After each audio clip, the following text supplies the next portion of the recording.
Hello, here is the art teacher again. How are you guys doing? We are going to be doing a winter thing here of making snowmen. Snow women, snowmen, snow boys. It's up to your imagination. So this is what it looks like. And it has this device down here that keeps the snowman from standing up.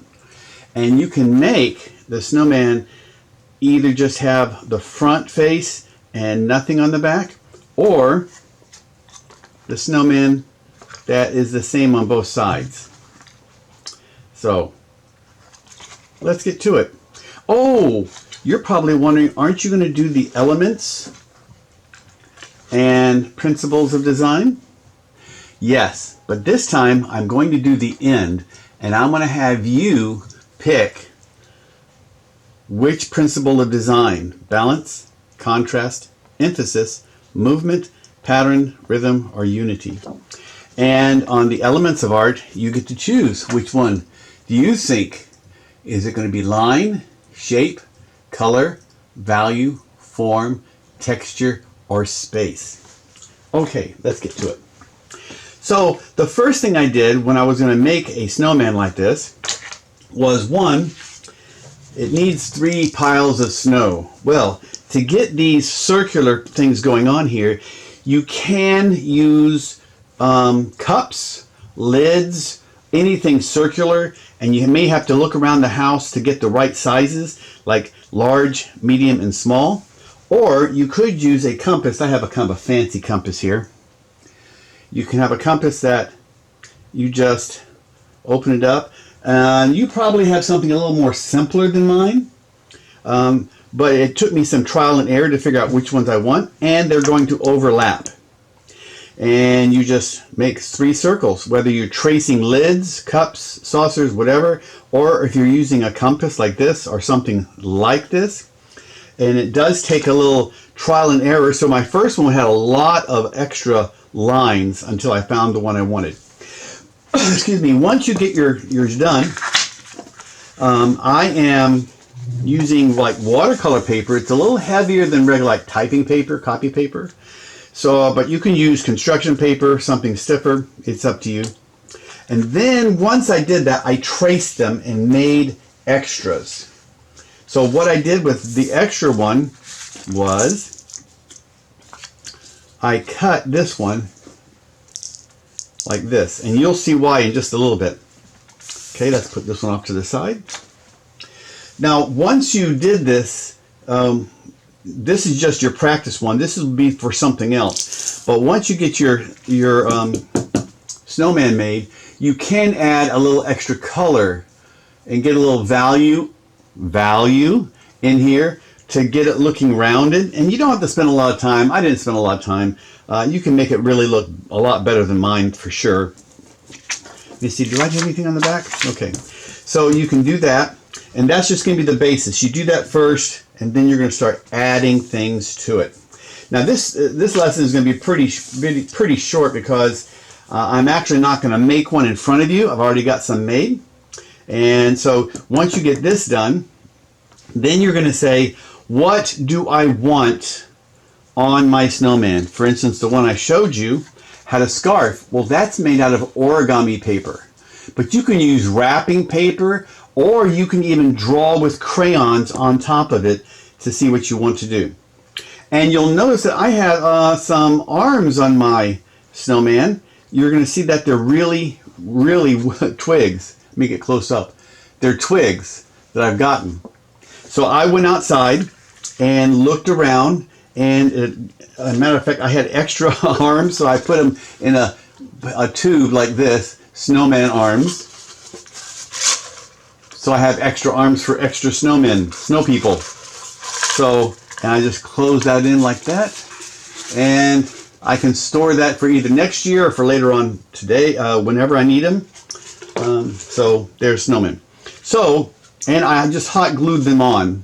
I put one on the back of this one and one on the, one in the back or front, however you want to say it. So you can do it that way. You see how that looks? Like he's turned a little bit. Okay. So you can take any type of paper, or you can draw and do that. And the same thing is for a hat. And I'm going to show you some of my examples, and I think you'll get the idea really easy. Here is a lady.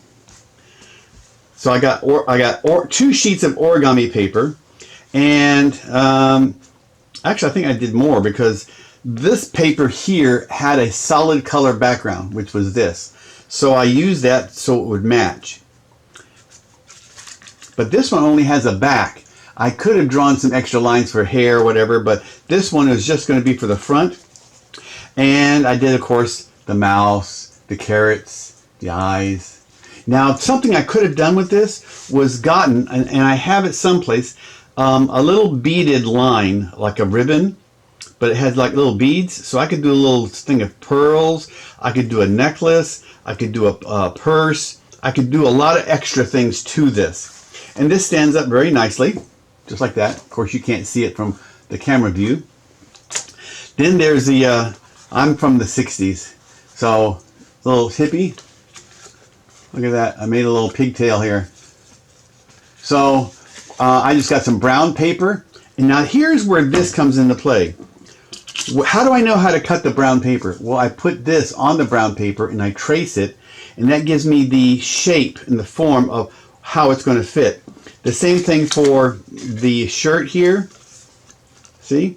I just put this on top of the paper, traced it, and that's going to let me know the right size.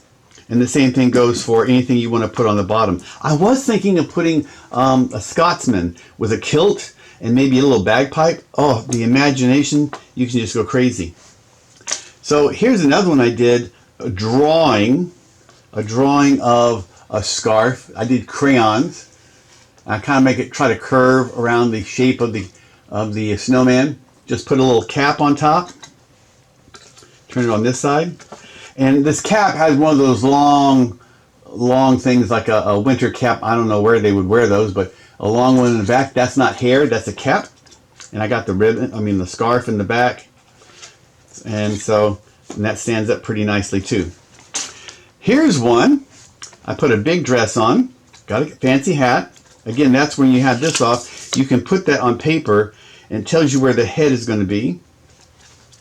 Oh, and this one has, here's the little thing I found out. See this nose on this side? I put it following it. Can you see how that works? Because if there's light shining through here, I did that with one of mine. If there's any light shining through, and if you're not careful, you're going to see the nose, or they're not going to match up on the other side. So what I did was I held that up to the light, turned it around, and I could draw really carefully where everything goes in pencil, real lightly. So if light does shine through it won't, people won't notice it. Oh, here's one, little preacher. Since I'm going to be giving this to a preacher friend of mine, I got a little Bible, and he's got his little hand up there, and he's just preaching away. So you can make whatever type of person or character you want. You can just add all these details. What about this? Uh-oh. Football, orange and blue. I wonder if you can guess what football team. In the face? Yeah. So you can do also, if you have a favorite sports, dress them up that way. Now, with this one, remember, just a regular crayon. You can just add the traditional pieces of charcoal. And notice how the face is a little bit different too, the expression. And the expression on this one, the preacher. And the expression on this one. You can be very creative. Look at this guy. He's got this little cap going on. And my last guy, now instead of gluing the arms to the outside, I actually made 2 shirts. It's about back in, same face, hat and everything. But I'm going to show you close up. I put the stick in between the sleeves here, so it looks like it's actually going through the sleeve. And so I got this snowman guy or girl or whoever is Looks pretty cool. And it stands up really well. Now this piece here is something that looks like this. And I have cut them a little shorter depending on what I had on the bottom of the snowman. So once you do it, you fold it in thirds. It doesn't have to be perfect.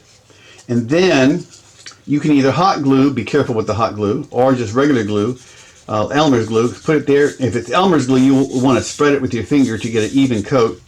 And then you just press it on here, but make sure that the bottom is even, like that. Press it down, and you have to wait until it dries, and then you turn it over and do the same thing. Okay, and if it's a little crooked, how you can fix that is getting your scissors, holding it here, and cutting a straight line, or a paper cutter to make it nice and even. You may need help with that if you're not too good at cutting. Anyway, that's how you can make a whole bunch of snow people doing all sorts of things. They can be Christmas oriented, they can be just winter oriented, they can be with sports teams. You can even make one for each one of your families and see if you can't do some characteristic that would say, oh, that looks like so-and-so. I didn't put any with glasses, so you could put some with glasses. All right, so now here comes this part. Elements of art. What element of art do you think best suits this particular snow person? Well, are there a lot of lines? Are there shapes? Is color a big factor? Is value? Form, texture, or space? Well, I wouldn't say space or texture since everything is pretty flat. And form, even though this is representing a round sphere, I don't have any of that value going on. So value and form for this one, I wouldn't say so. Some of these others I could say there's a little value if you do the coloring. Color, oh well, you got a lot of purple going on, purple and green. So you could say color is a part of that. Shapes, you got circles, you got squares. Shapes, circles, squares, that's almost like opposites, aren't they? And lines, not too much with lines, there's a few in there. So let's see the principles of design. And you come up with the principle of design by what elements of art you use. Now this is balanced. If you cut it right in half, it looks pretty balanced. There is contrast with the shapes, with the circle and squares. And so there's also a triangle hat and a triangle nose. So there are some contrasting with circles and squares. The emphasis, you might say, is the shirt. Not a lot of movement. There is a pattern in the shirt and rhythm and unity. So I would go with maybe pattern, maybe emphasis, since this has the color and the shapes, maybe contrast, circle with the squares with the triangle, and definitely balance. I wonder what ones you came up with. Anyway, I'm so glad you tuned in. I hope you make a lot of these. I would love to see them and have fun with this. Till next time.